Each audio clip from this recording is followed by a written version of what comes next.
Noche vamos a tener una actividad muy especial que nos la va a coordinar la doctora Oliva Brenes, a quien cedo la palabra. Y muchas gracias a todos los que nos acompañan. Doctora Brenes.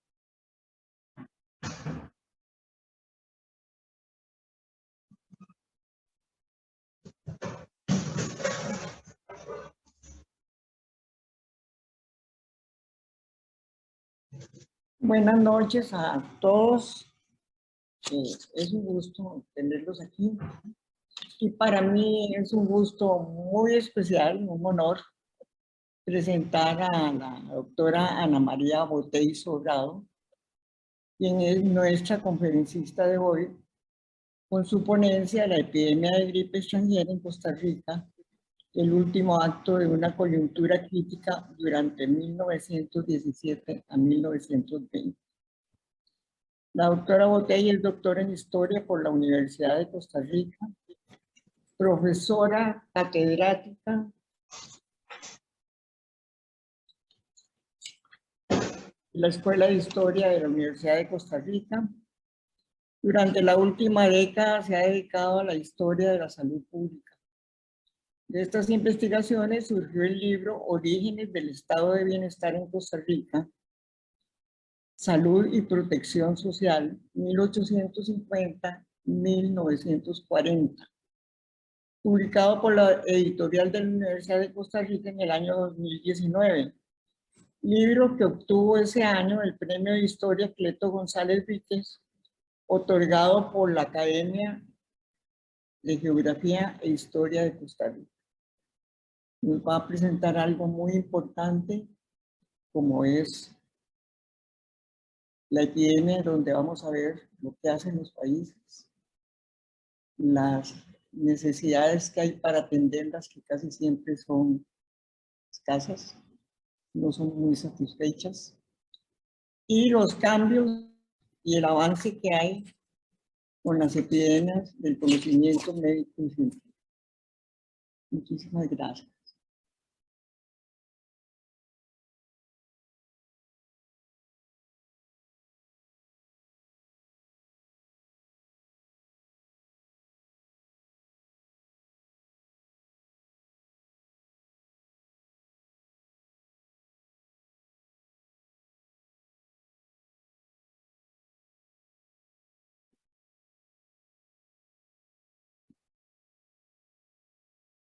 Doctora, debe activar su micrófono. Espero que se... Ay, Dios mío, disculpen si se oyen los perros ladrando. ¿Me oyen? Sí, doctora. Muy bien, doctora. Sí.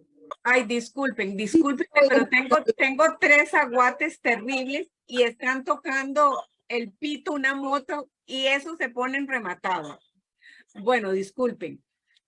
Como les decía doña Oliva, este trabajo, la epidemia de gripe extranjera en Costa Rica, el último acto de una coyuntura crítica, 1917-20, en realidad trata de esa epidemia de influenza que fue poderosísima y que todavía no sabemos cuántos millones de muertos produjo en el mundo entero, porque hasta ahora se están haciendo investigaciones sobre algunos impactos de esta epidemia en África, Asia, América Latina. Como ustedes saben muy bien, las epidemias tienen una dimensión biológica y social. Es un encuentro entre un microorganismo y un ser humano, y las epidemias son también el espejo de una sociedad. Por eso es que es tan importante conocer el contexto en que cada sociedad recibe una epidemia, porque ese contexto es el que nos va a decir cuáles van a ser los efectos de la epidemia. Porque las epidemias siempre agudizan todas las contradicciones que la sociedad tiene, las contradicciones ambientales, económicas, sociales, políticas y culturales. Bueno, nosotros acabamos de vivir la epidemia del COVID y ahí pudimos ver esa agudización de contradicciones, como todas esas problemáticas que nos duelen, como la pobreza o la cantidad de gente que tenía que salir a trabajar porque está en el mercado informal, las zonas más problemáticas del país, la gente con problemas de salud originados por sus condiciones de vida, sociales, etcétera. Todo eso agudizó la epidemia de COVID. Y sus impactos se dan en todos los aspectos. Los impactos son de tipo cultural, son de tipo económico, son de tipo social, de tipo científico, en fin, son de enormes dimensiones y generan respuestas de tipo social y de tipo institucional. Porque algo muy interesante con las epidemias es que las epidemias siempre han sido creadoras de instituciones. En el caso de Costa Rica, desde la epidemia de cólera en 1856 hasta la misma epidemia de COVID que acabamos de conocer, hubo creaciones institucionales como el Hospital del COVID que se creó. Esta epidemia de influenza, llamada de influenza española o de gripe española, como ustedes saben, era en ese momento desconocida. El origen, el origen causal de esto, la causa determinante era desconocida y por eso hubo muchísimo desconocimiento, muchísima incapacidad para enfrentarla. ¿Cuáles son las fuentes que he usado para este trabajo? Bueno, los anuarios estadísticos son vitales para ver las causas de muerte, las enfermedades que existían, etcétera. Los periódicos, las memorias de gobernación de estos años, los mensajes presidenciales. Además, como he trabajado esto desde hace mucho rato, tengo una base de datos enorme que va desde 1850 a 1950, con todas las epidemias que encuentro registradas en estos fuentes que les señalo. Y por supuesto también hay un análisis del contexto y un método de comprensión interpretativa de fuentes primarias y secundarias. El contexto internacional es clave para entender esta epidemia, ¿verdad?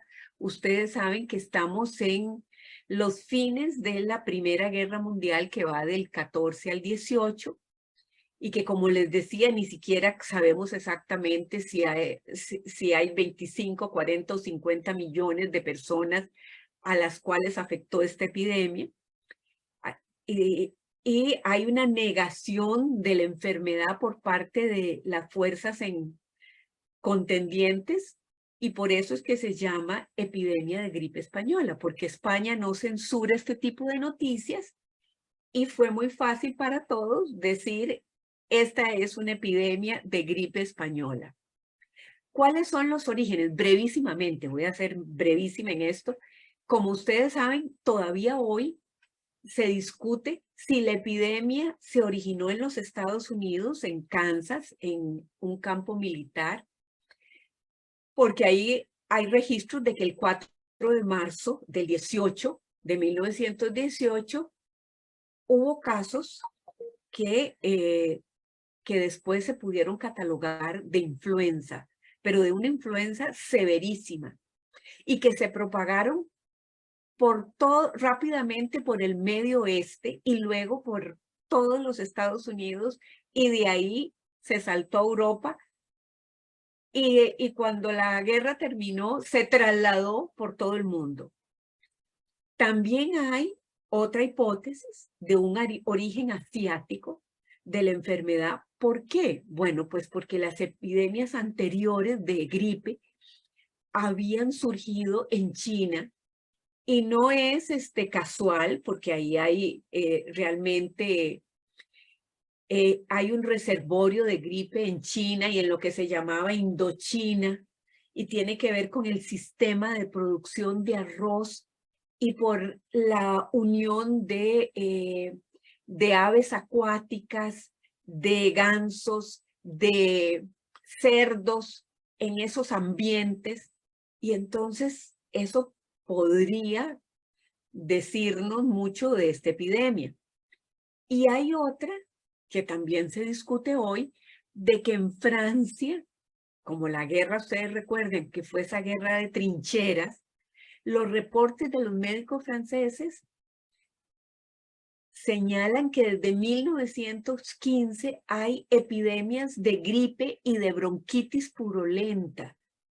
En el 15, en el 16, en el 17, lo que no era nada inadvertido o inusual, porque la concentración de soldados, de establos para los caballos, de cerdos, de patos, de gallinas, muy cerca de donde estaban las trincheras, pues generaba un ambiente óptimo para esto. Además, los alemanes propagaron no solo el gas mostaza, sino 23 otros gases que agotaban la salud de los soldados, el frío, el hacinamiento, la falta de higiene, las lluvias, en fin, todos los hombres eran susceptibles de ser avasallados por una epidemia de este tipo. Lo mismo que recordemos que fueron importados cantidad de trabajadores chinos e indochinos, que hoy serían vietnamitas, camboyanos, de Laos, procedentes de Laos, para labores agrícolas, para construcción de trincheras y, en fin, para colaborar en todas las tareas. Estos trabajadores, sobre todo los chinos, los indochinos, que era en ese momento una colonia francesa, aportaron muchísimo trabajo y durante esta guerra para sustituir a todos los franceses que salieron de los trabajos agrícolas para convertirse en soldados. ¿Cómo se propagó esto? Como les decía antes, se propaga con las movilizaciones de soldados en todas direcciones. Los chinos, los indochinos, los españoles, los portugueses y de otras nacionalidades, todos estos regresan por las vías marítimas, ferroviarias y fluviales a sus países de origen.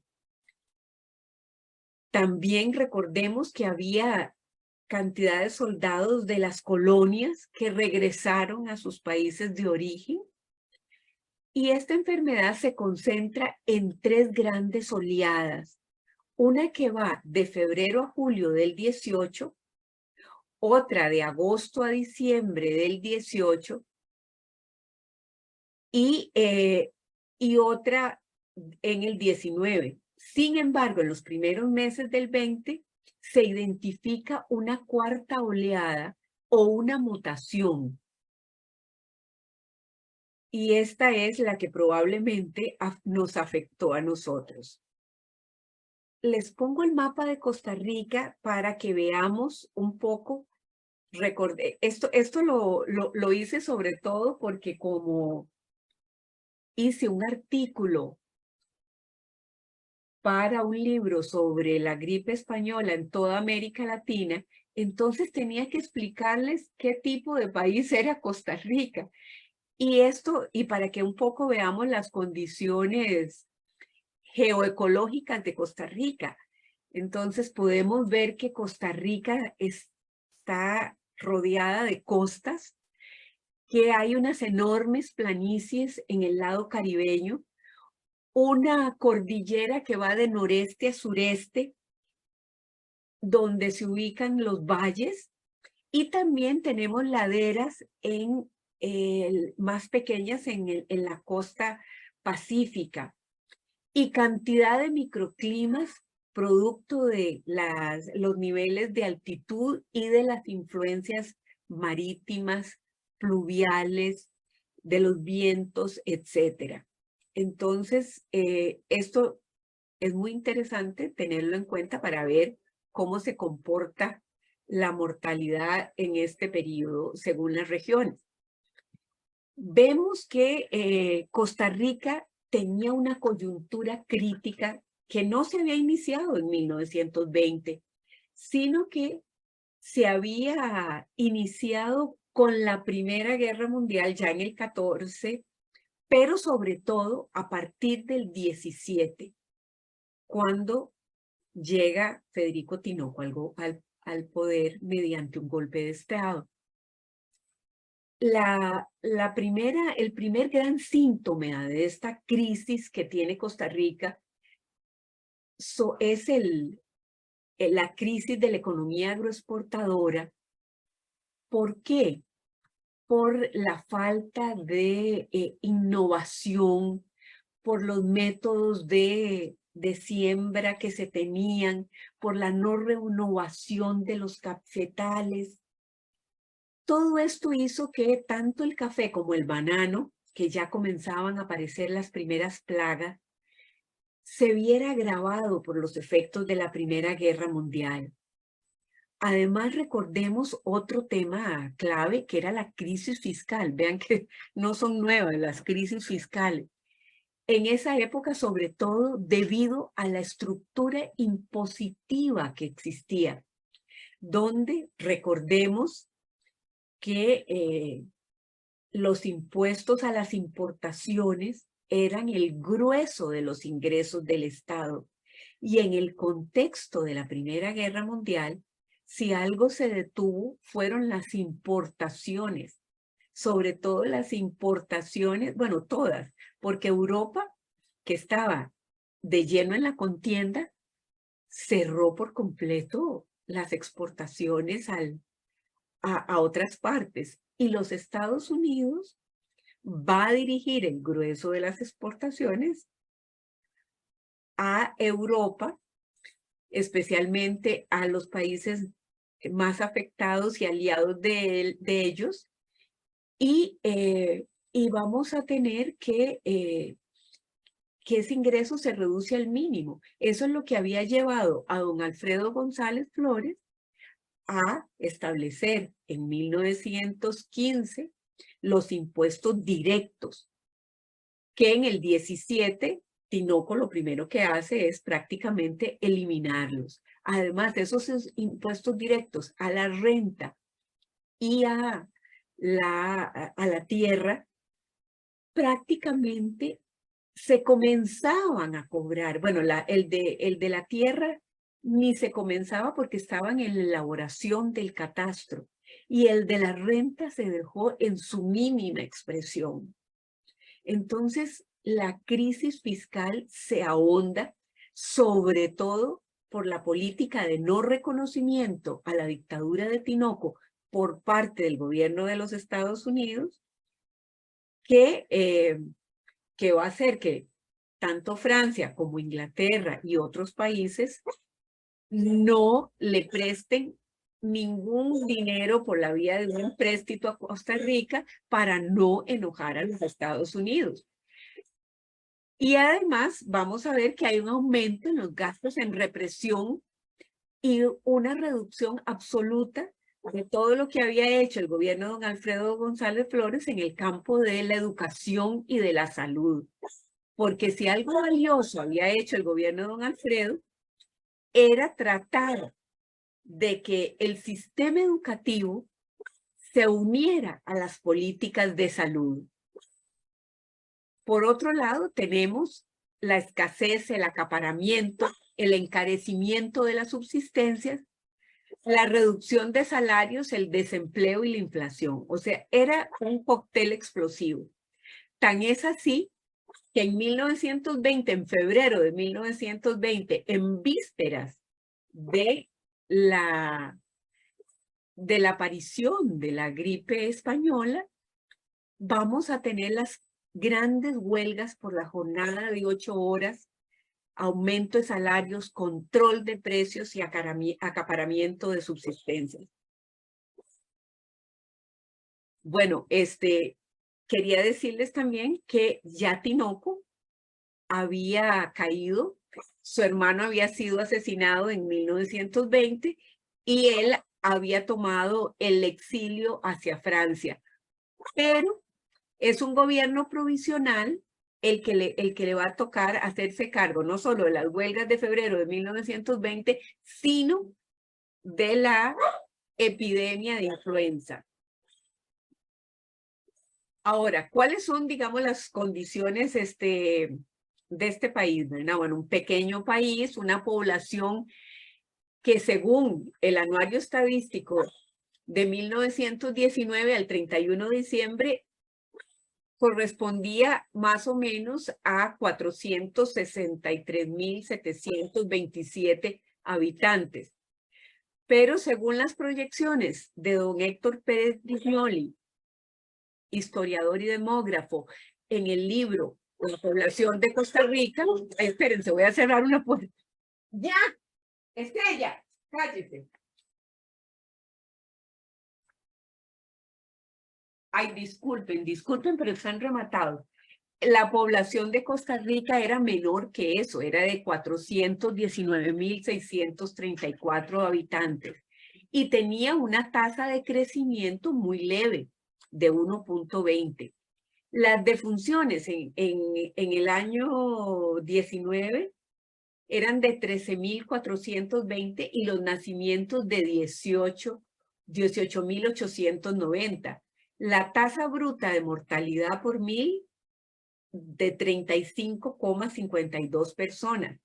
Pero la que era terrible es la tasa de mortalidad infantil, porque vean que es casi de 265 por 1.000. Y la esperanza de vida era de 28.31 años, la esperanza de vida al nacer. Aquí podemos ver la población de Costa Rica en los años 17, 18, 19 y 20. San José es el azul, como ven, el crecimiento es leve, mínimo, casi imperceptible. Aunque por supuesto, entre las provincias vemos que tanto San José como Alajuela crecen un poco. Toda la expansión que todavía hay hacia zonas de colonización. Y que Punta Arenas y Limón, que son la naranjada y el azul oscuro, prácticamente estaban en 1920 poquísimamente pobladas. Guanacaste sí era una población de antiguo poblamiento. Aquí podemos verse hasta 1940 la población por provincia según los censos del 64, del 83, del 92, del 27 y el anuario estadístico del 40. Vean que Limón se está apenas poblando. Guanacaste, Punta Arenas todavía tiene un crecimiento mínimo. Alajuela sí, y San José son las que más crecen.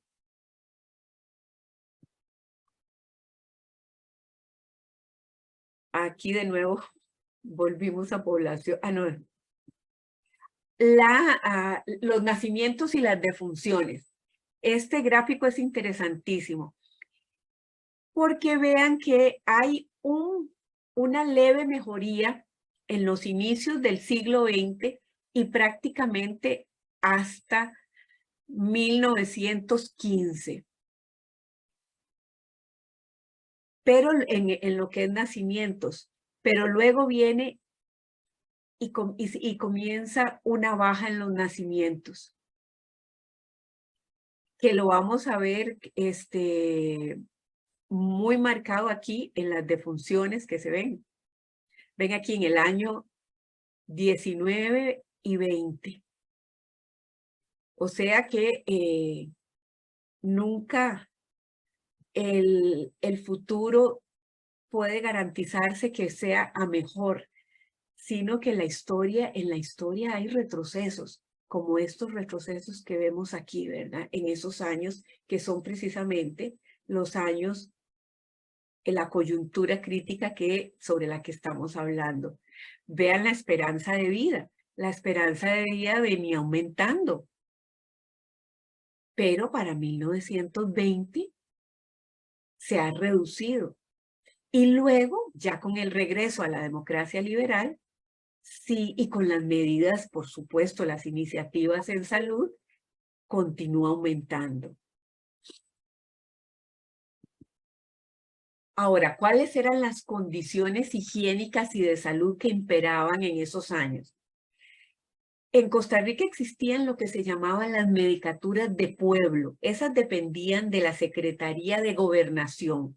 Recuerden que en este periodo que estamos analizando, del 17 al 20, los asuntos de salud corresponden a la Subsecretaría de Policía, que pertenece a la Secretaría de Gobernación. O sea, todavía no se ha logrado una verdadera institucionalización de la salud. El gobierno de don Alfredo González Flores había creado una cantidad de medicaturas de pueblo que eran como 20 medicaturas más, pero vean que ni siquiera llenaba todos los cantones. Sin embargo, ese era un gran avance. Dependían del Ministerio de Gobernación, de la Subsecretaría de Policía. Los médicos de pueblo entregaban sus informes al Ministerio de Gobernación. Hay informes interesantísimos de los cuales he sacado cosas bellísimas, pero que, bueno, para esta oportunidad no podemos hablar mucho de eso.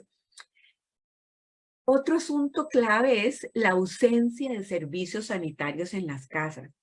Las letrinas se hacen obligatorias hasta 1915. Esa fue una iniciativa probablemente de la Fundación Rockefeller, que había llegado a Costa Rica en 1915 y que fue muy bienvenida por el gobierno de don Alfredo González Flores. ¿Por qué? Porque ya Costa Rica había iniciado importantes campañas contra la anquilostomiasis, contra la malaria. Entonces, la venida de la Fundación Rockefeller para hacer campañas sobre esas enfermedades y también para buscar una centralización de la salud, coincidía con los objetivos gubernamentales de don Alfredo. Pero una vez que don Alfredo desaparece, producto del golpe de Estado, esas medicaturas dejaron de tener sustento económico.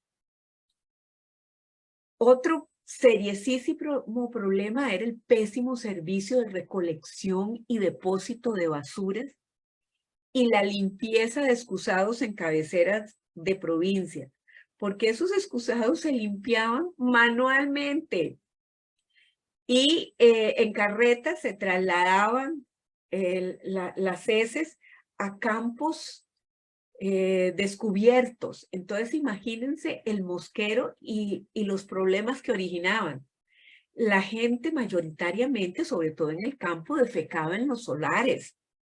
Los animales domésticos pasaban por encima de todos esos excrementos e introducían en las casas, que también eran con pisos de tierra, todos los parásitos y los problemas de esas situaciones. La mala alimentación. La mala alimentación, ¿por qué? Porque en Costa Rica desde muy temprano le quitamos a los granos la cascarita que contiene el grueso de los nutrientes. Entonces resulta que desde muy temprano ya el pan era blanco, ya el arroz era blanco, ya los ingenios producían azúcar blanca, aunque se consumía gran cantidad de tapas de dulce.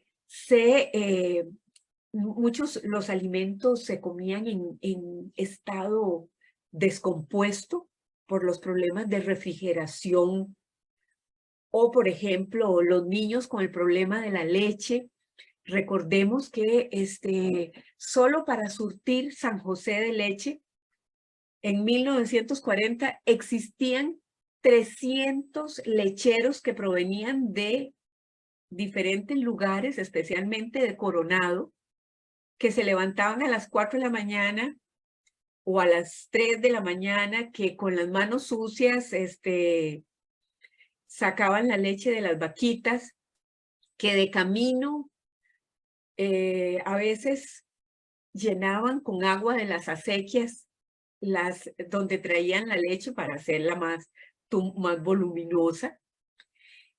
En fin, había serios problemas de mala alimentación, la manteca de cerdo, la falta de proteínas, mucha fécula, las enfermedades que azotaban a la población, las epidemias recurrentes de todo tipo, epidemias de tosferina, epidemias de las enfermedades digestivas, respiratorias, agotaban a la población.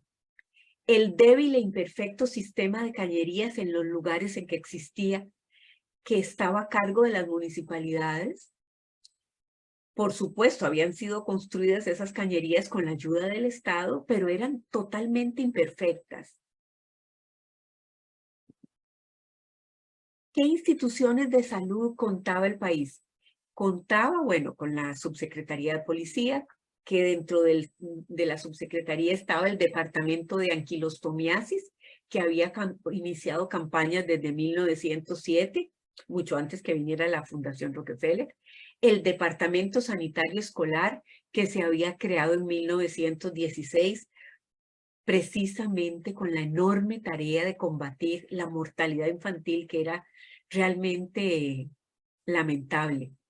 Los circuitos médicos, donde estaban los médicos de pueblo, que estaban debilitados por la crisis económica y política. Y la Fundación Rockefeller, que había llegado en 1915, tuvo poca presencia por la falta de entendimiento con la dictadura. Hospitales, ¿cuáles existían? Bueno, Hospital San Juan de Dios, que aquí lo tenemos en la foto, y en provincia los hospitales de Alajuela, Heredia, Cartago, Punta Arenas, Liberia y algunas ciudades secundarias como San Ramón, el Hospital de Limón en manos de la UFCO, que tenía algunos espacios pagados por la Junta de Caridad para los habitantes que no pertenecían al gremio de trabajadores de la UFCO, y eran administrados por juntas de caridad integradas por miembros de la Sociedad de San Vicente de Paúl. O sea, hay toda una élite benefactora. Sin embargo, el financiamiento, como antes se creía que el financiamiento era fundamentalmente privado, pero no. Resulta que el financiamiento era fundamentalmente público, pero insuficiente. ¿Cuántos boticarios, farmacéuticos, dentistas y médicos existían? Bueno, según el censo de 1927, el número de boticarios era como de 170. El número de dentistas era pequeño, era como de 70. Y el número de médicos más o menos andaba por los 140. Hay un cambio grande ya para 1950, para el censo de 1950. Entonces vean que estos recursos son limitados. Ahora, ¿cuáles son los antecedentes de la epidemia? En 1918 se habla de epidemias de escarlatina, tosferina, papera, sarampión, malaria y otras. Pero no hay registros de epidemia de influenza.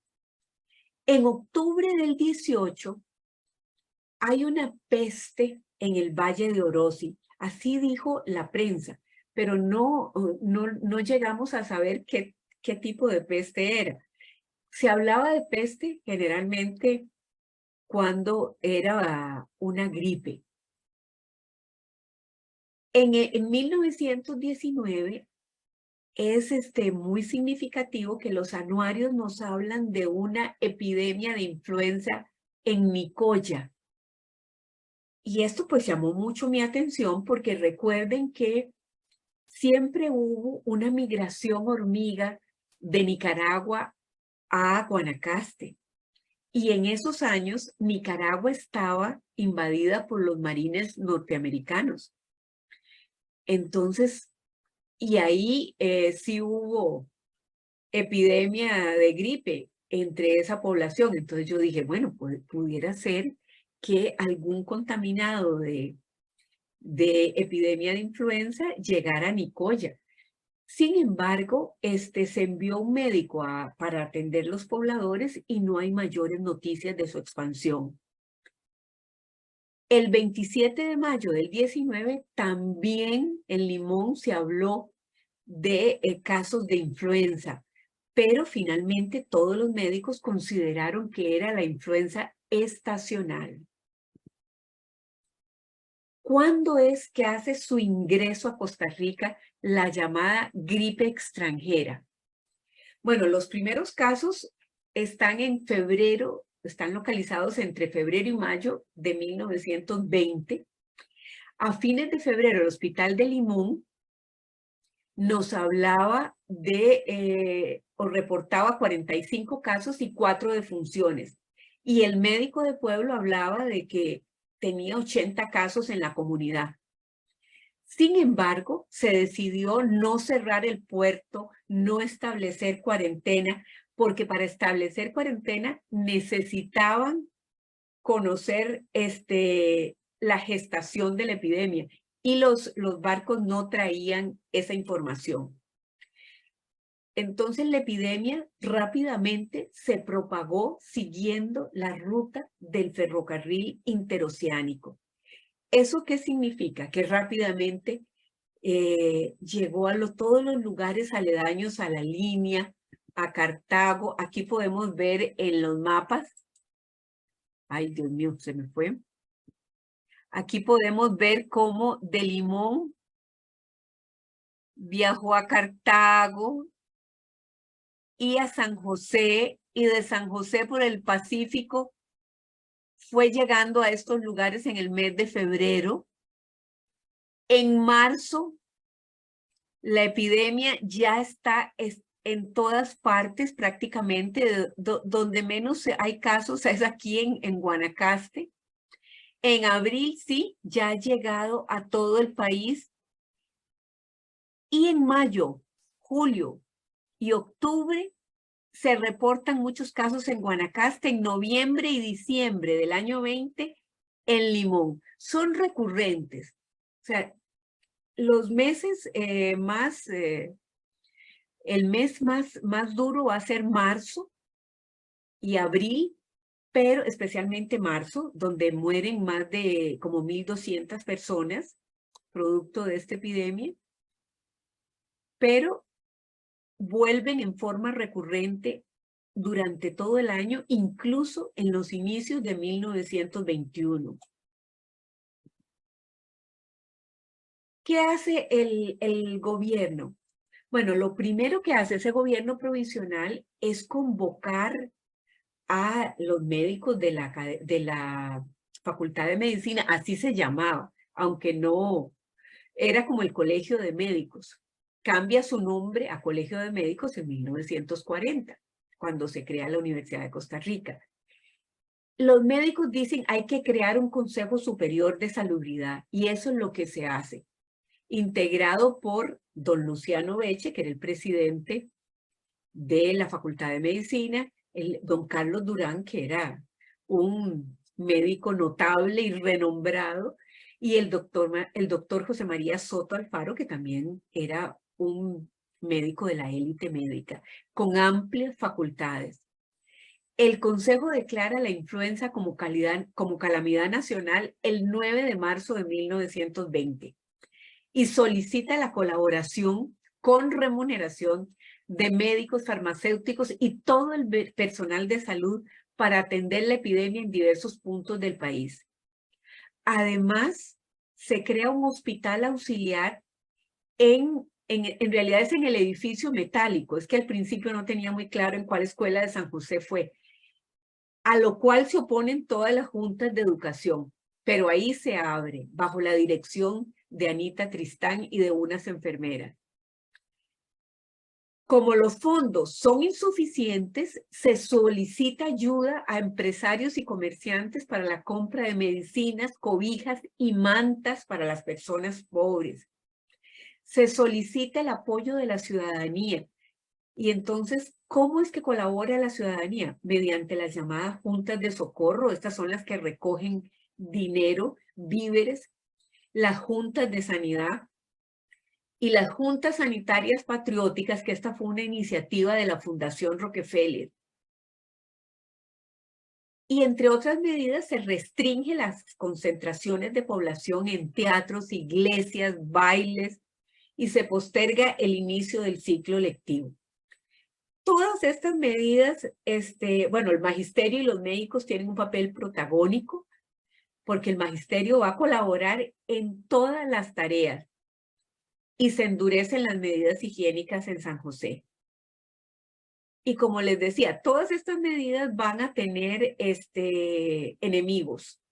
Por ejemplo, la prensa critica que ¿por qué se prohíbe ir a los teatros? Que en los teatros la gente está bañada, limpia, bien vestida, perfumada. O se hace imposible no permitir el ingreso a las iglesias o hacer procesiones, porque recuerden que todavía en esta época se usaba mucho buscar un intercesor con Dios, que era un santo, una virgen, para que colaborara a detener la epidemia. También se visitaron los barrios pobres para fumigar las casas con vinagre, para distribuir alimentos y medicamentos, compresas de mostaza, aspirinas, reposo, decirle a la gente que tenía que hacer de reposo, que tenía que tomar agua con limón, jarabes para la tos, reconstituyentes. Sin embargo, vean ustedes lo que me encontré, la receta del doctor Beche, de don Luciano Beche, que decía, esta es una receta que se difunde para que los médicos de pueblo se la den a los enfermos y vean el concepto que hay aquí detrás. Por ejemplo, para los adultos y para los niños, se comenzaba con el purgante. O sea, toda esta concepción totalmente griega de la época del siglo V antes de Cristo, ¿verdad? De limpiar el organismo, purgantes y cápsulas. Luego piramidón, sulfato de codeína para la tos, ácido acetilsalicílico, bueno, la aspirina, sulfato de magnesia. Estos eran las cosas que se entregaban. A los niños, un poquito cambiado, purgante también, citrato de potasio, jarabe de silla, jarabe de ipecacuana, tintura de opio alcanforado. Era muy común, sobre todo en el periodo anterior, que los medicamentos en realidad estuvieran vinculados con el opio y o con los licores, porque lo que hacía era tranquilizar a las personas. Jarabe de tulú, aceite de ricino. Vean la concepción todavía tan tradicional, pese a la revolución que ya se había dado en el campo microbiológico, ¿verdad? Se seguía con estas concepciones de depurar el organismo, limpiarlo, y de que los medicamentos hicieran así mayores efectos. Bueno, ¿cuáles fueron? Ya esto les había hablado, las críticas porque la iglesia promueve concentraciones de personas, es imposible detener los turnos, los dineros, medicinas y médicos son insuficientes, los hospitales están en malas condiciones, las medicaturas son débiles. La acción social está en manos de juntas de socorro y organizaciones sociales, especialmente el magisterio, que era a lo que se recurría ante cualquier eventualidad. Y como toda epidemia, como la que acabamos de vivir, las epidemias, en lugar de unir, dividen a la población. Y ahora todavía fue peor, ¿verdad? Porque recuerden los antivacunas, los negacionistas, y todo esto unido a cuestiones de tipo político. Se hizo una mezcla más explosiva que la que ya existía. Pero esto que vemos de la división es algo que en todas las epidemias ocurre. Ahora, como les decía, la mortalidad por la influenza, solo en marzo hay 1.200 defunciones. Sin embargo, el anuario estadístico dice que en total hubo 2.298 defunciones por influenza, aunque hay un posible subregistro, ¿verdad? Según Luis Rosero, el demógrafo, en esa coyuntura del 18-19 y 20 se producen alrededor de 9.000 muertes por influenza, porque él une aquí, después viendo los datos, une todo lo que son las enfermedades respiratorias, y entonces esos datos le dan. Aquí vemos la influenza. Es muy interesante ver esta comparación entre el año 19 y el 20. Por ejemplo, en 1919 por influenza murieron 36 personas en San José, mientras que en el 20, 752. En Alajuela, en el 1934, 619 en el 20. Cartago, 11 y 407.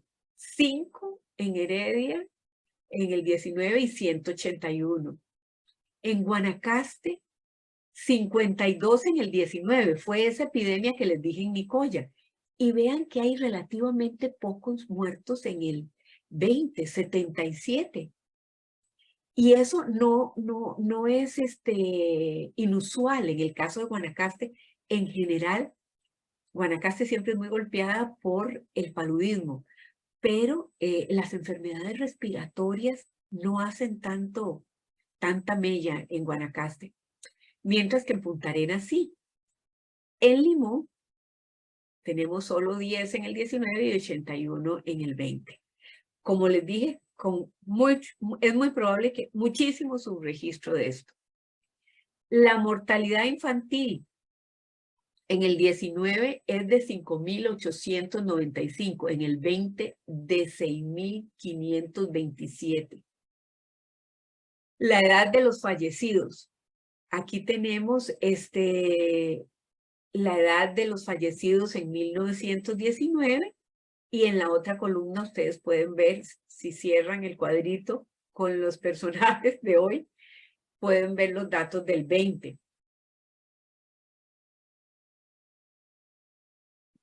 Y veamos las enfermedades principales que afectaron a Costa Rica en el 17, 18, 19, 20 y 21.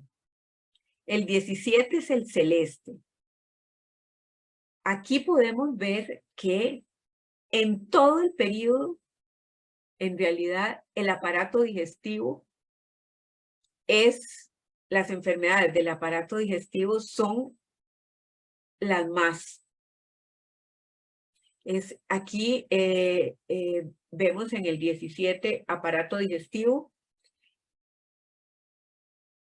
en el 18 aparato digestivo, que es el rojo, en el 19 aparato digestivo, el verde, en el 20 y en el 21.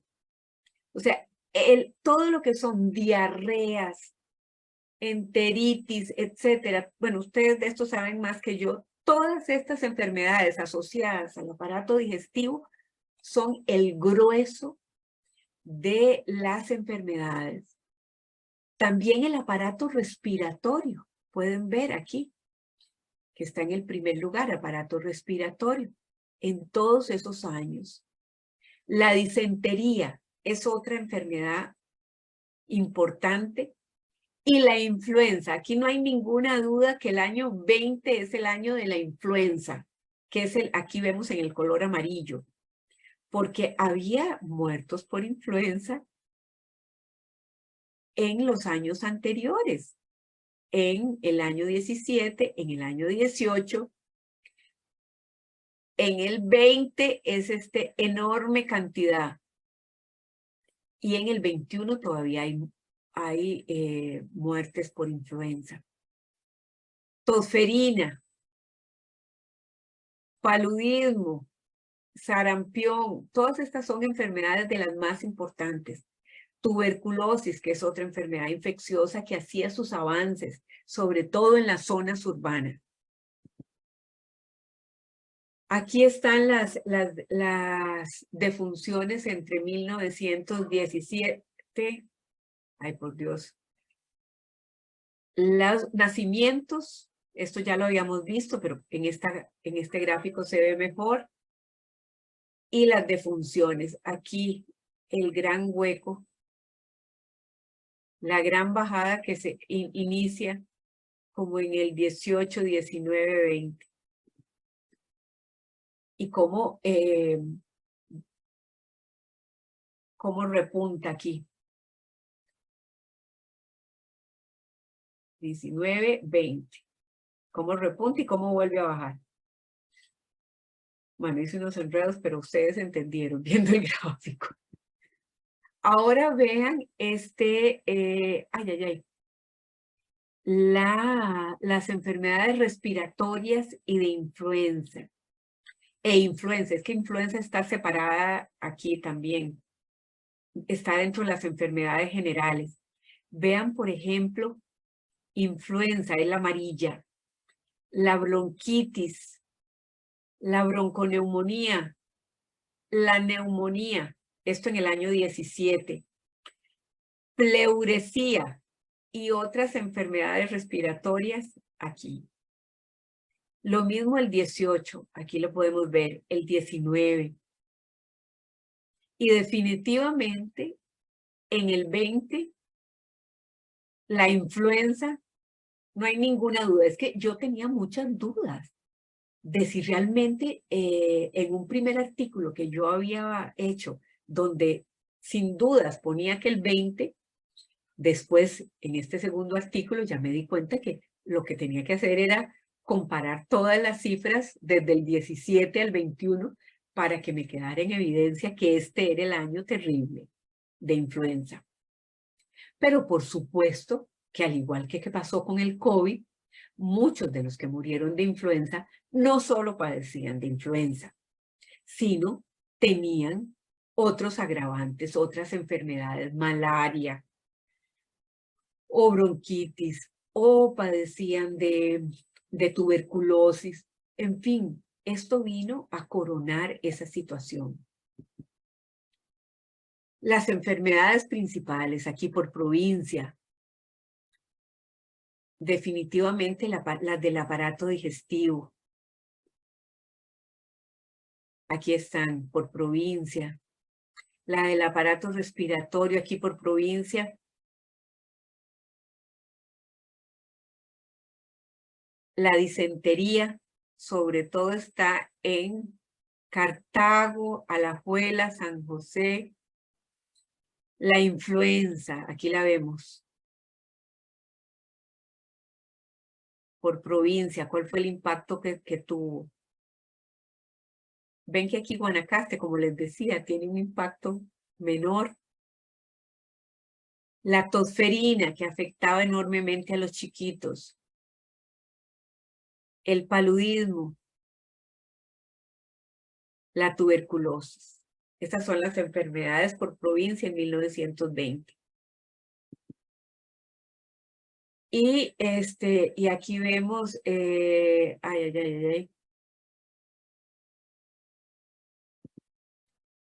Aquí del 16 al 22, creo que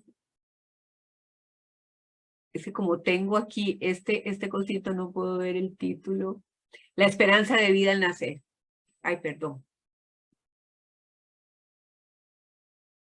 La esperanza de vida al nacer. Vean aquí la caída que tiene en el año 20, que ya venía cayendo del 19.